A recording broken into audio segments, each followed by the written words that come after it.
we discussed a lot about the transportation systems yesterday. Also, we discussed about 40% of energy we are importing overall.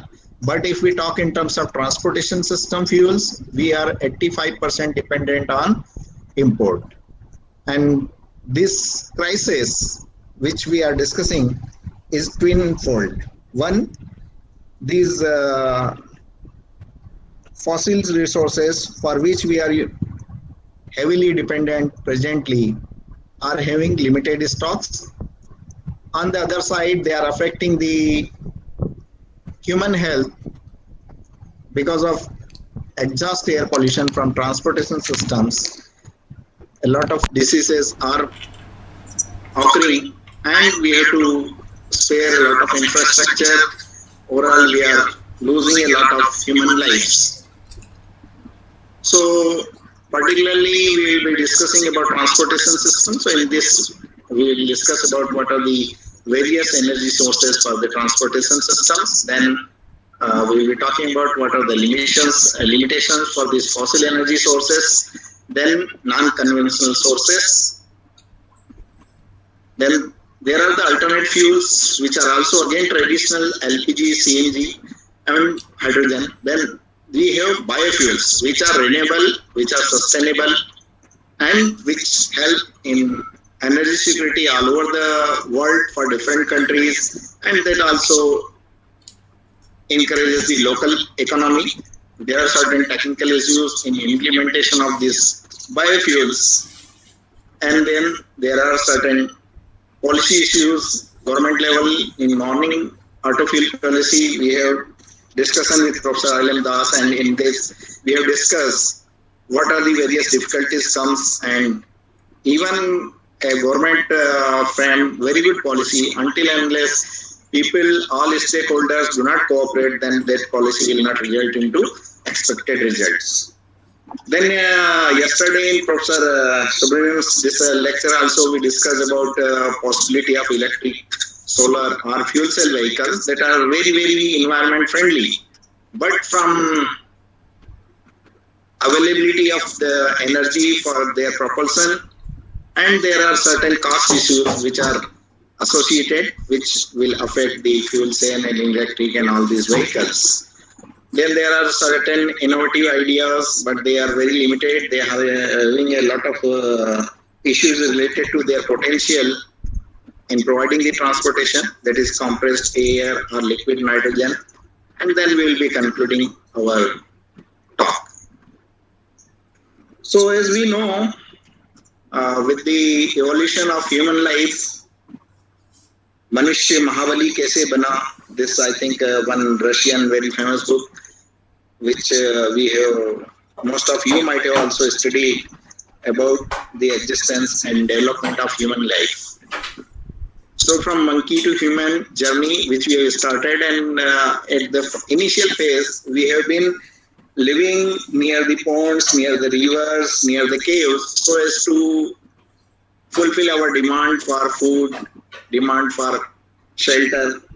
But gradually we have been developing, and when we started living for certain further places from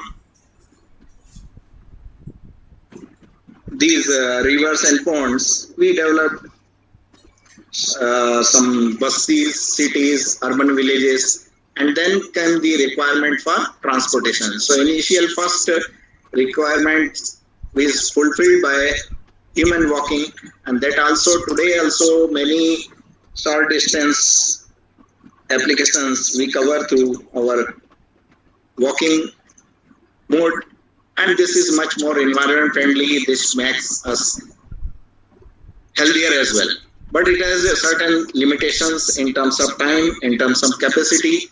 So there we have developed some other systems that may be roller skating, which is a popular sporting device, but if properly planned, that can also be used to enhance our capacity in terms of time to reach the distances. Then we have litter, palkis जिसे बोलते हैं, sometimes that have been used for elite people, or sometimes that has been used for transporting the patients to the nearby health places, hospitals, etc. Then we have some bicycle extended to carry the passengers in terms of cycle rickshaws that are also environment friendly.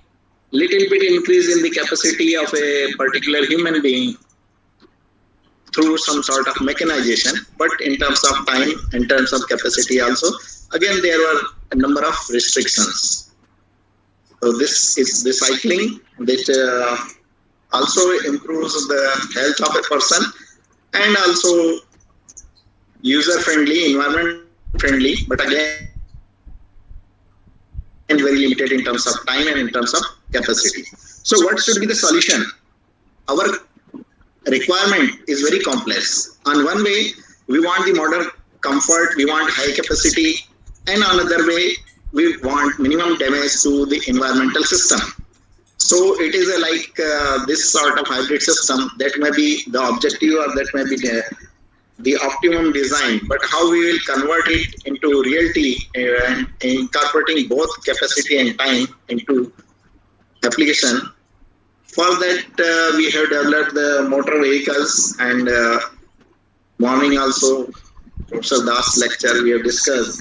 Initially, the IC engine was developed to run on peanut oil that was abundantly available, and at that time, because of the abundant availability of fossil fuels, that vegetable oil engine has been adapted into a fossil fuel engine, and about 100 years that journey was there, more than 50-60 years up to 1970, 65, 80. The pollution issue was not so much important, but after that, in last 50 years, we have seen a lot of debate going on, and because of the nature of the problem also, earlier it was not so severe, but because of the population density as well as density of the vehicles, this problem has been more and more becoming severe. So this is the today's transportation system which we developed, putting a lot of R&D and our technology. But once again, I remember Professor Yogesh Singh yesterday emphasized that our solutions, our research must not be creating problems. So we have developed so many vehicles, and many more are lining up in the industries, and our roads are already suffocated. So this all is leading to very problematic situation. If we talk about world over, 4.6 million, this is around 7 to 8 years old data. 4.6 million people worldwide lost their life every year. Out of this, around 0.8 million premature deaths caused due to outdoor air pollution. And as we are living in particularly Asia, in Asian regions, particularly Indian region is also very highly densely populated, Japan also densely populated, and there this problem of vehicular pollution is very high as compared to 65% in Asia. World over, 35% is with the other planets, other subcontinents. So this twin crisis, twofold problem we are facing. On one way, we have been discussing a lot of health diseases that are coming, and just recently 2-3 years in Delhi, we have seen now students who are having pollution vacation. New one term was coming because of this air pollution is becoming so high level that we are not able to keep our schools or education institutes open. To control the pollution level, we have to close down the schools. And another way, this is yesterday also we discussed, there is somewhat critical issue whether fossil fuels will be completely depleted, or because we have been listening since long time that this is now remaining stock is for 60 years or 70 years, but as we know, these stocks depends upon what are the available known reservoirs of energy. But we have also studied in our further studies that whatever these fossil fuels, traditional fuels, they have been developed because of the thousands of years of decomposition of biomass on the earth. And because of that, there is definitely a limited level of these fossil fuel reservoirs. So sooner or later, they are going to exhaust. For that, we have to develop the other alternative sources. So there are two reasons. One is the environmental degradation and another is scarcity of fossil fuels. We should look for the alternatives. So presently, how we are meeting our demand for the transportation fuel, that various sectors for transportation, we are being using passenger cars. Then for commercial vehicular transportation, goods transportation, we have light trucks, bigger trucks. Then aviation industry is also grown up, and nowadays a lot of pollution in metro cities also because of aircraft flights, then waterways. Then morning, Ajanda sir asked about the mines, vehicles, etc. And other construction machinery also that are being using IC engines and various fuels are being burned, and certain trains and buses which are not operated on electricity are again causing a lot of pollution.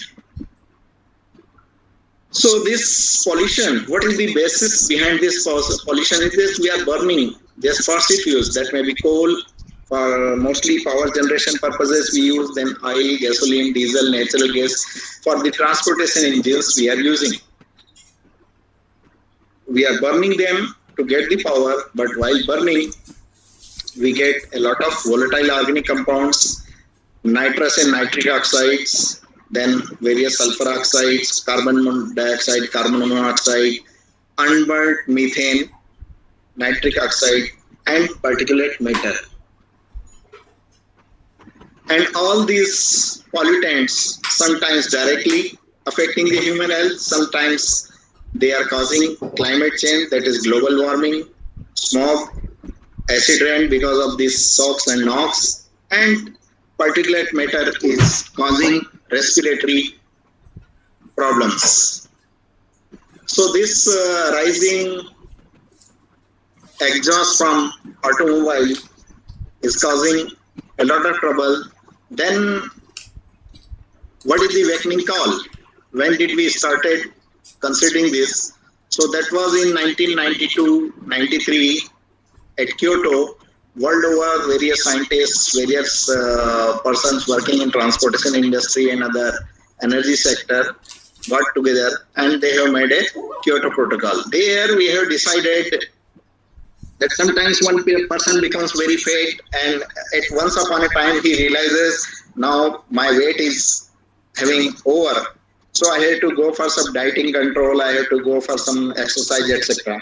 So that is the first instant Kyoto Protocol. Then world over people have decided that now we have to look into this situation and we have to control the vehicular emissions due to power generation. What are those emissions? So particularly from automotive sector, we have carbon monoxide, that is approximately 77%. NOx we talked about, that is around 49 to 50%. Volatile organic compound, this also varies a lot depending upon the design of the vehicle, and gradually this has been controlled very lot due to technical designs. But carbon dioxide, that is very difficult to control because we know any fuel, fossil fuel, hydrocarbon we will be burning, that will be converting into carbon dioxide. So the only way to get rid of this is either having non-hydrocarbon fuel or having more and more plantation like biofuels. So while we are making biofuels, they are consuming, so we are having a little bit control over the carbon dioxide. And then particulate matter, that also requires the technological design changes, and the fuel quality improvements. Now, in particularly air pollution, various components are there. Some are contributed through the transport sector, some through industries, and some through domestic. As we know, a lot of people are dependent on burning of cow dung or burning of jungle wood for their daily cooking applications. So some domestic pollution is also there. So in terms of different components of air pollution, what is the contribution of these different sources? So that is carbon dioxide, that is mainly due to transport sector, about 75-76%, and other sources, industry or domestic, are very low. Same case for unburnt hydrocarbon, that is having about 97% from the transport sector, that is the automotive engines, and very few 1-2% from the other sources. And then suspended particulate matter, that is around 45-46% from other sources, but from automotive sources that is limited, because a lot of suspended particulate matter is being produced, coming into the atmosphere due to construction activities. And here only in automotive sector, whatever the considered is from the automotive exhaust. But when we are using these vehicles, that may be electric vehicles also, if our roads etc. are not proper, then also this SPM will be increased. Then this nitrogen oxides, and that is mainly around 50% due to transport sector, and small contribution to other sources. And this sulfur dioxide, we have seen a lot of monuments are being restored, and to save their life also, and cause of acid rain is sulfur dioxide. That is, morning we have been discussing that from 3000 ppm sulfur in diesel to around 15 ppm, drastically we have controlled it. So with the BS6 vehicles and BS4 fuel, we hope that we will be able to contain it up to a significant extent. This is another representation, that is there it is particularly for Delhi. And in Delhi, year over year from 1971 to 2008, we have seen this automotive pollution, vehicular pollution is continuously growing, and one of the main reasons may be also because of poor public transportation system. If we compare the Delhi, Chennai, Kolkata, Bangalore, we'll find Delhi's public transportation system is very poor. Because of that, the percentage share of two-wheelers is very high in Delhi as compared to other metropolitan cities. There is another study which says all four metropolitan cities, Kolkata, Bangalore, Mumbai, Chennai, if we club their total emissions, that is lower than the emissions that have been developed in Delhi. So there are very different reasons, because of poor public transportation system also, and because of very huge size of Delhi also. But that is an important factor we must look. This another slide gives this shows poor public transportation system of Delhi, thanks to Delhi Metro, and we hope that its implementation must be further accelerated so that we can have our public transportation system comparable to other Indian metropolitan cities. So this energy crisis, if we are talking, what are the reasons? One is the rapid industrialization of the world. World over, and particularly underdeveloped country like India also, we have seen just government has taken initiative to have some smart city mission, but that should have been taken very long back. And what we are doing for smart city mission, that is also debatable, because mostly we are taking the list of older cities and we are declaring with certain schemes, certain initiatives to make them smarter. But smart city concept should be taken as separate, and we should construct, because whatever all cities, most of the cities are overcrowded. So any new city that is being developed, that is being planned, should be planned for proper transportation system. So because of the rapid industrialization, our rural places are sinking and urban places are expanding. And this trend is going over world over. We are heavily dependent on fossil fuels. Our engines, best engines are having again around 25, 30, 35% efficiency. That is very big factor, big challenge to improve their efficiency further. And yesterday also we were discussing many times, you might have seen, in today's world, energy per capita is thought of a index for development. That is a wrong conception, and we have to deviate from that, and proper effective energy utilization should be another criteria which should replace the energy per capita consumption. uh, uh, Fossil fuels are there, so we have to plan properly, systematically, that are giving some breather space, some time, so that we can plan properly for cleaner renewable sources. By that time we can utilize the fossil fuels, but gradually we have to develop the systems that will be independent of fossil fuel dependent energy. And world over, there is uneven distribution of carbon reserves, that is also causing the our topic of energy security. So we should not be heavily dependent on particularly some few countries for the supply of energy sources. So that is presently in the world. There's whatever these fossil energy reservoirs that are located in particular group of countries, not all over the world.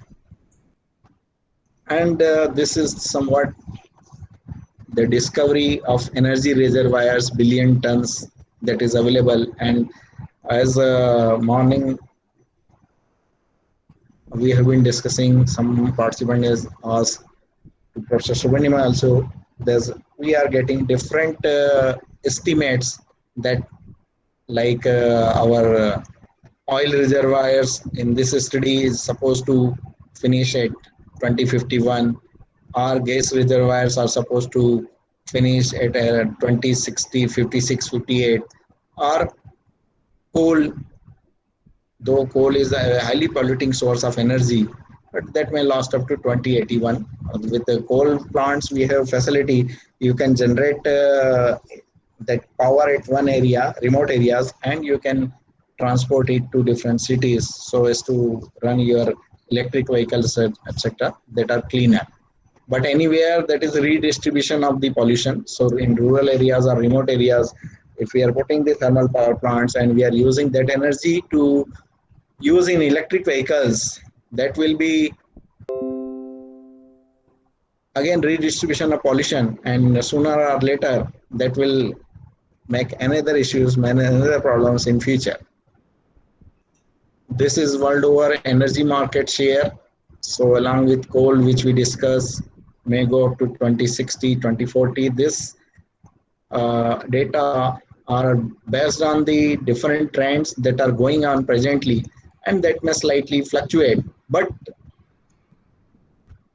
this time period may be little less or little more, but trend will not change. Okay, they are going to diminish once one day in future, and continuously renewables uses will increase, and there are some unidentified renewables like biohydrogen also. Now we are talking about since last 8-10 years, and gradually we may think that this will be having a very high potential, because even renewables we can convert into biohydrogen.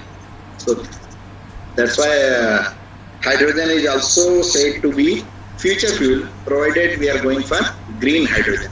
That is the hydrogen generated from fossil fuels. So this estimate, as I just talked earlier also, so they will keep on varying depending upon the assumptions that are made. Again, this study shows other renewables like biomass, hydro, nuclear, and these conventional fuels, how much we will be able to utilize them in future. So world over, we have seen there is a trend of increasing use of transportation systems. We are very much deviated from our bicycles and other systems which are highly environment friendly and sustainable, but now we go in gym and we do exercises, but we don't use or we don't devise our cities so that we should use this bicycle etc. for our commuting needs.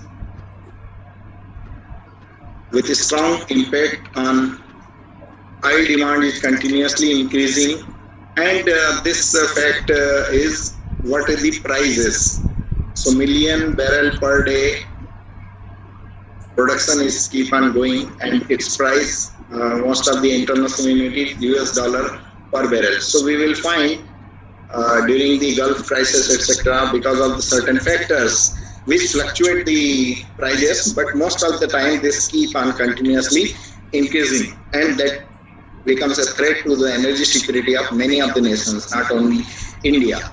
This further we have seen the third largest country in terms of importing the crude oil, and if we say in terms of our design, in terms of our planning, so India is first, because United States and China, what they are doing, they are having a lot of energy reservoirs, but being more economical and being more strategic, they are first importing, so that in future, if any international conflict arises, they will be more energy secured.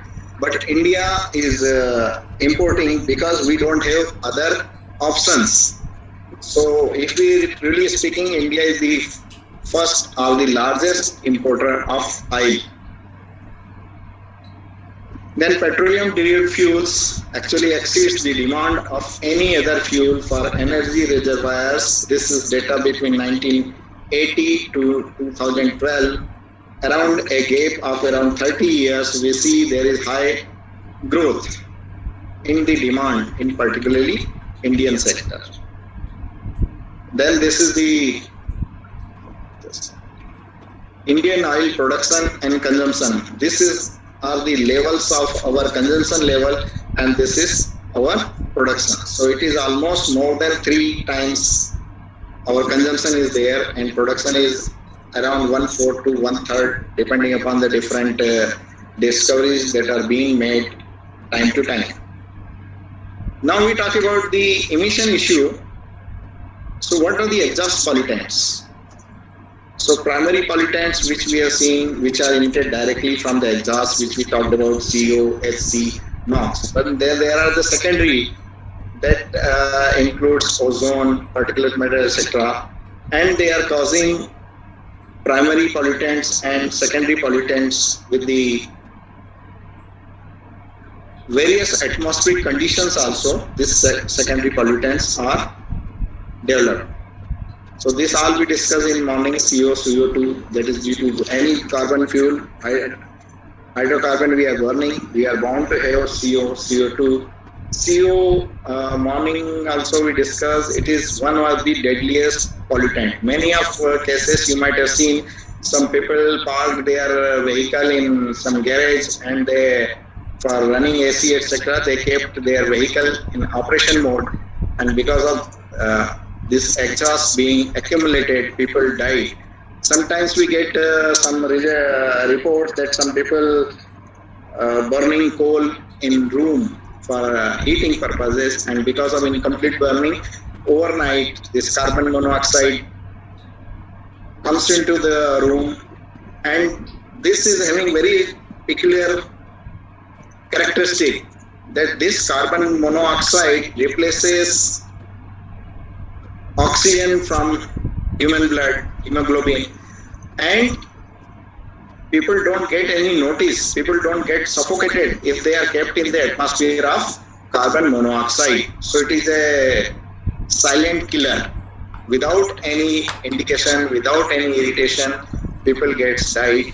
And in atmosphere, very small level of the order of 70 ppm is fatal for human life. And carbon dioxide that we discuss, until unless we don't replace the hydrocarbon fuel, carbon dioxide will be continuously produced. We can very little change its quantum. That is in our hand.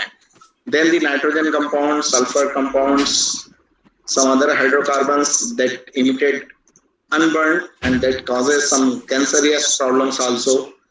Metallic compounds, lead oxide, none we have discussed since around 2000 world over. This has been abandoned. So this is no more a pollutant because we are not using leaded fuel with the introduction of catalytic converter in vehicles.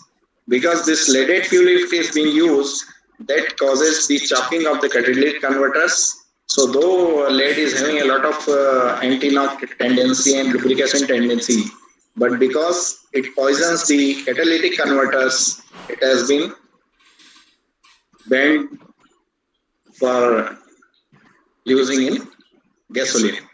It was not a natural component, but it was being added to have some additional qualities.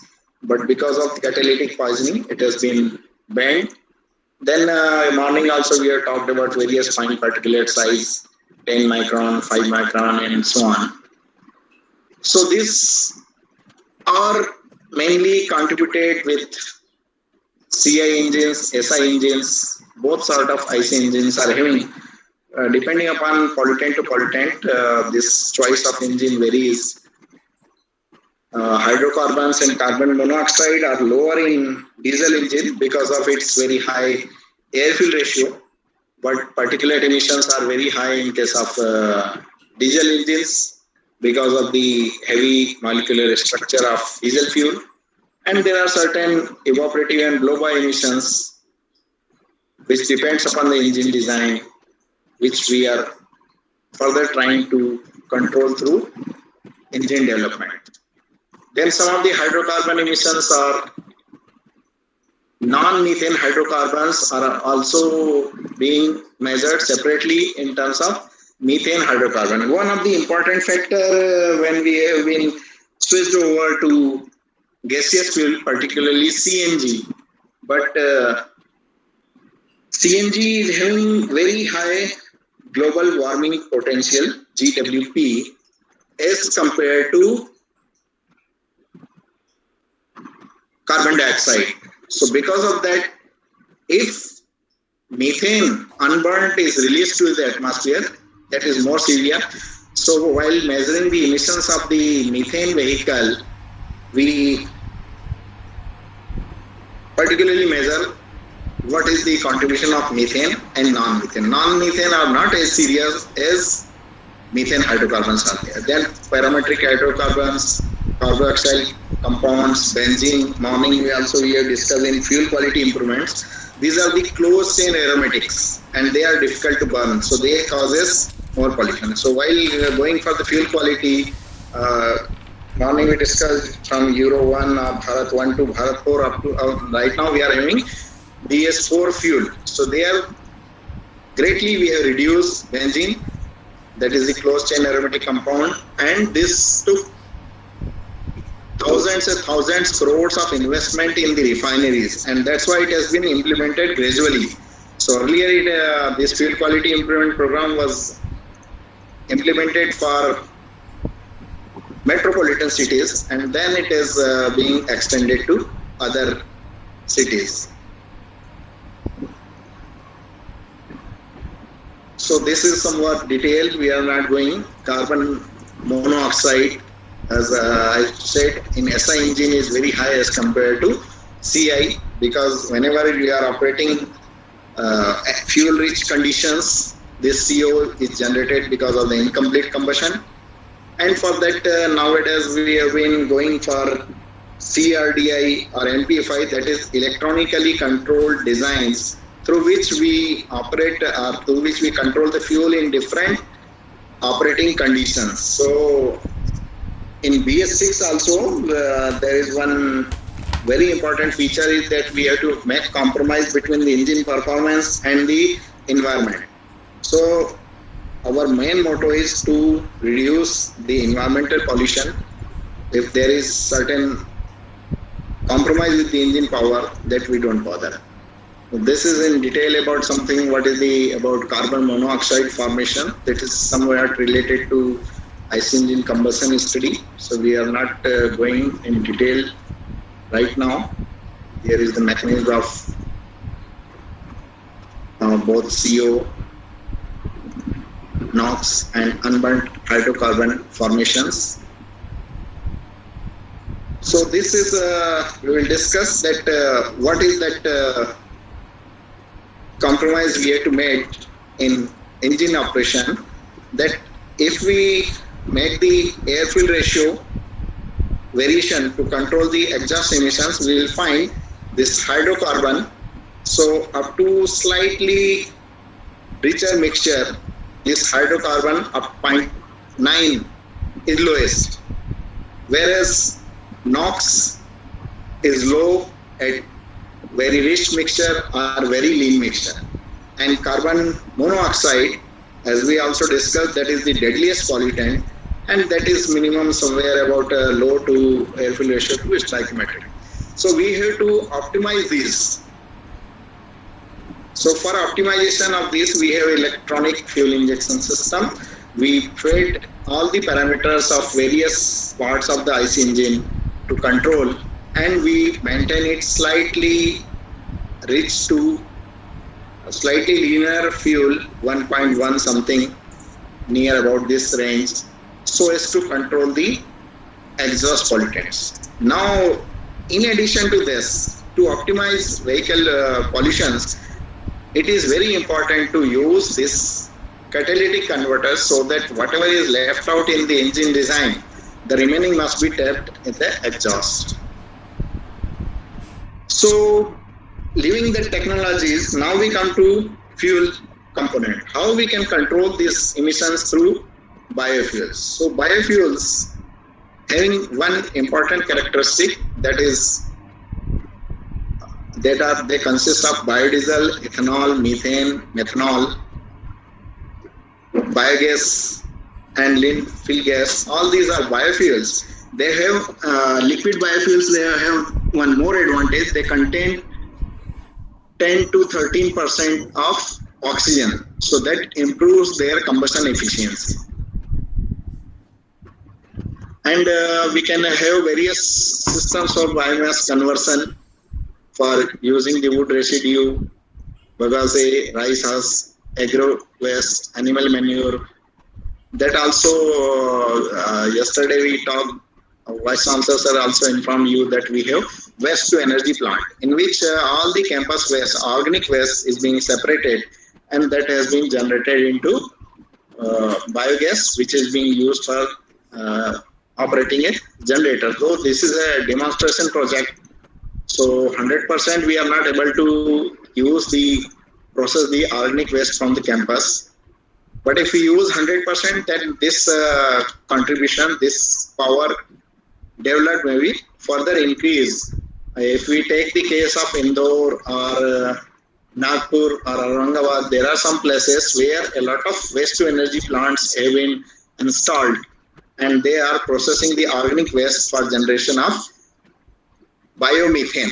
Whatever the methane, biogas usually that contains fuel part is methane. So that methane is biomethane, that is much more sustainable. So as biofuels, we discussed that will be on burning, that will be producing carbon dioxide. But while we are making biofuel, we are consuming that carbon dioxide. So they have been referred as carbon neutral fuel. Okay, because while they are manufacturing, we are consuming carbon dioxide, and while they are burning, they are producing carbon dioxide. So, but all of the carbon dioxide is consumed, so it becomes carbon neutral.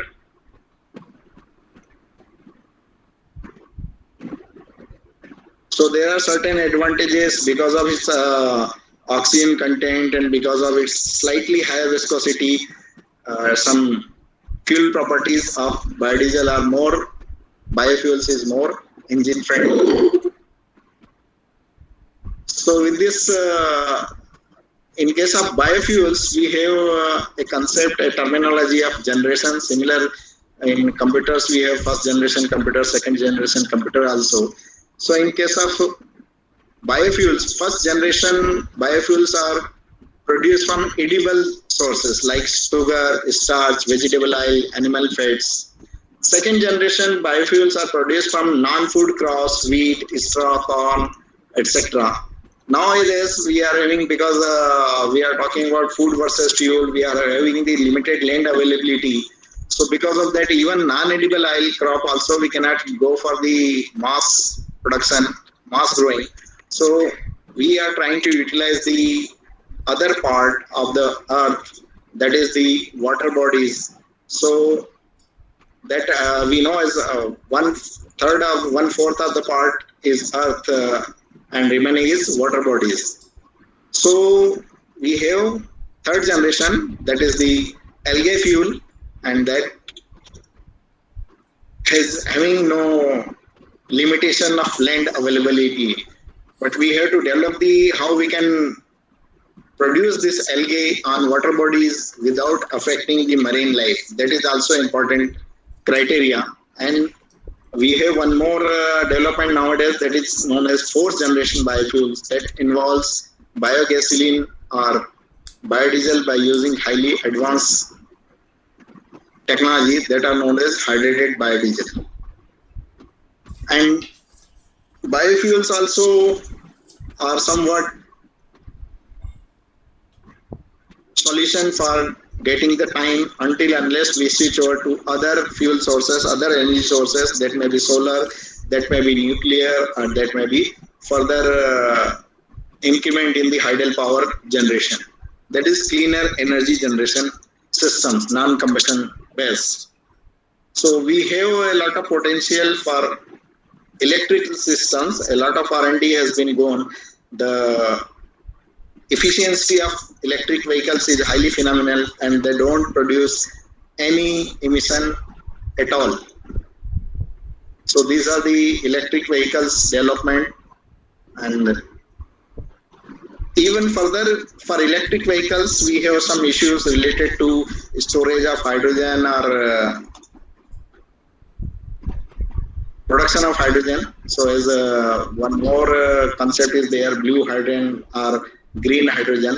So far we have been using hydrogen that is developed due to electrolysis of water, but now we have been thinking about producing biohydrogen that will be much more useful.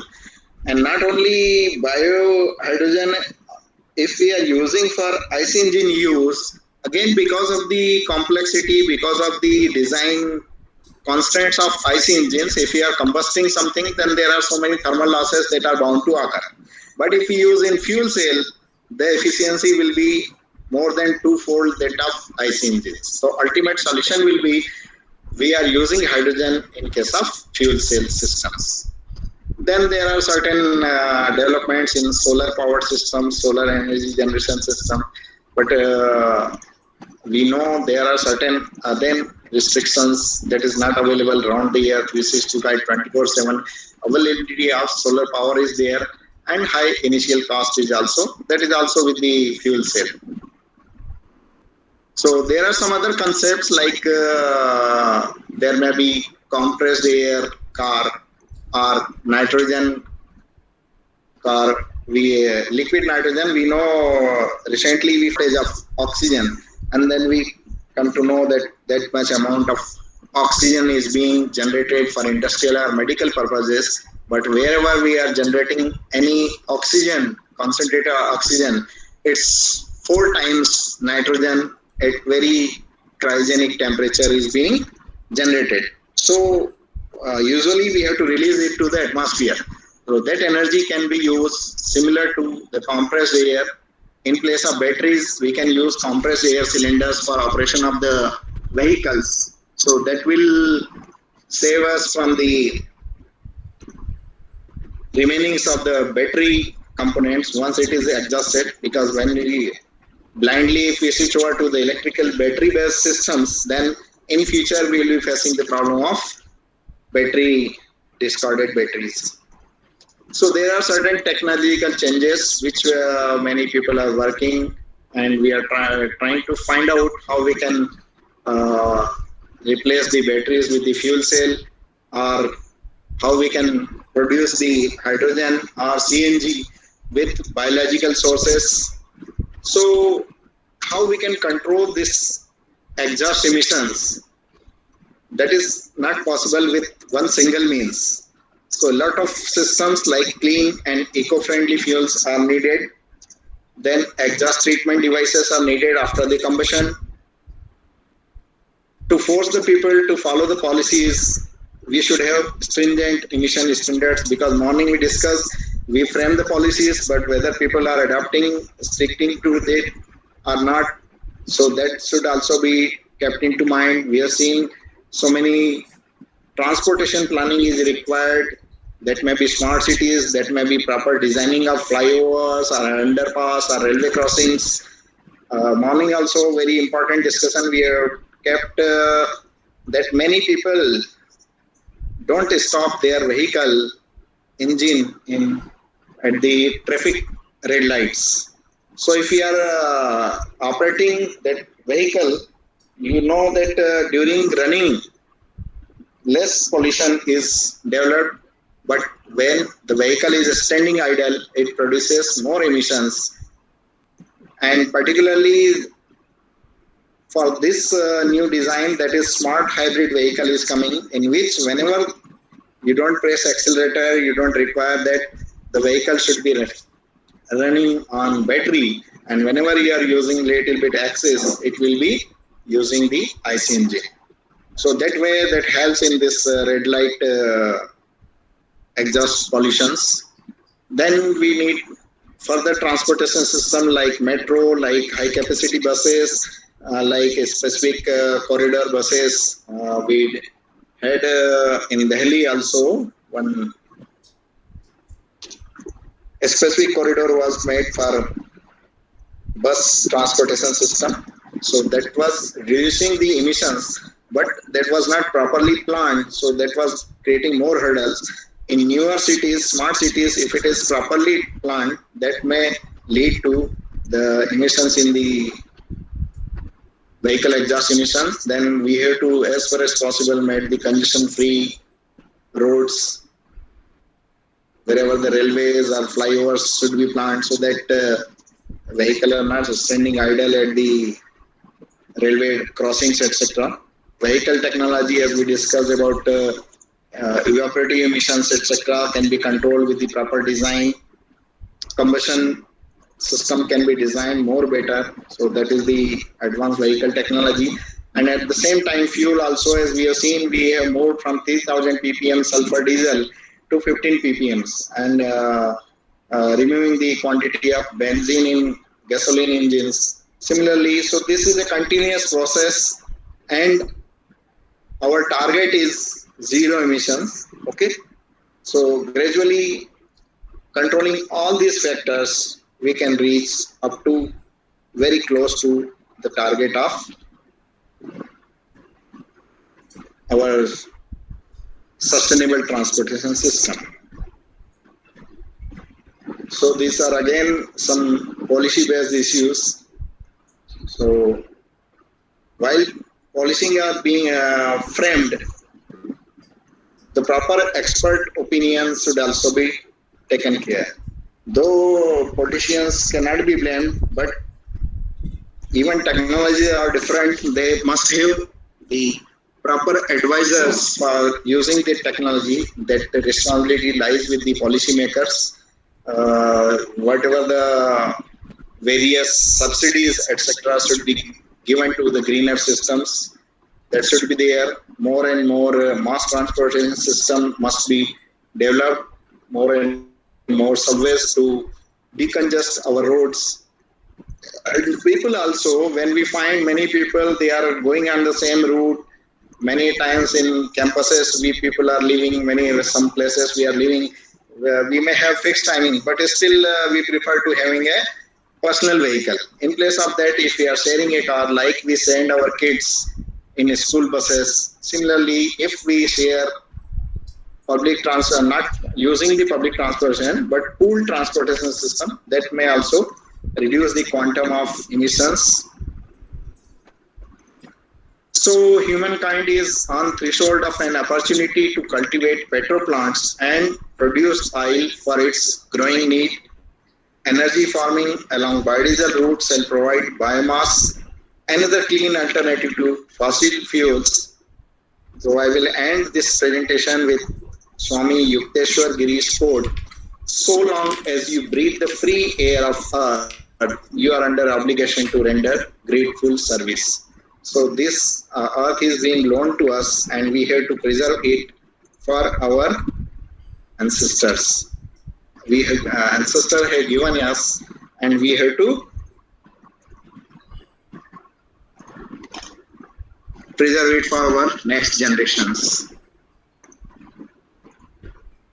So here I would end my talk, and now house is open for the discussion.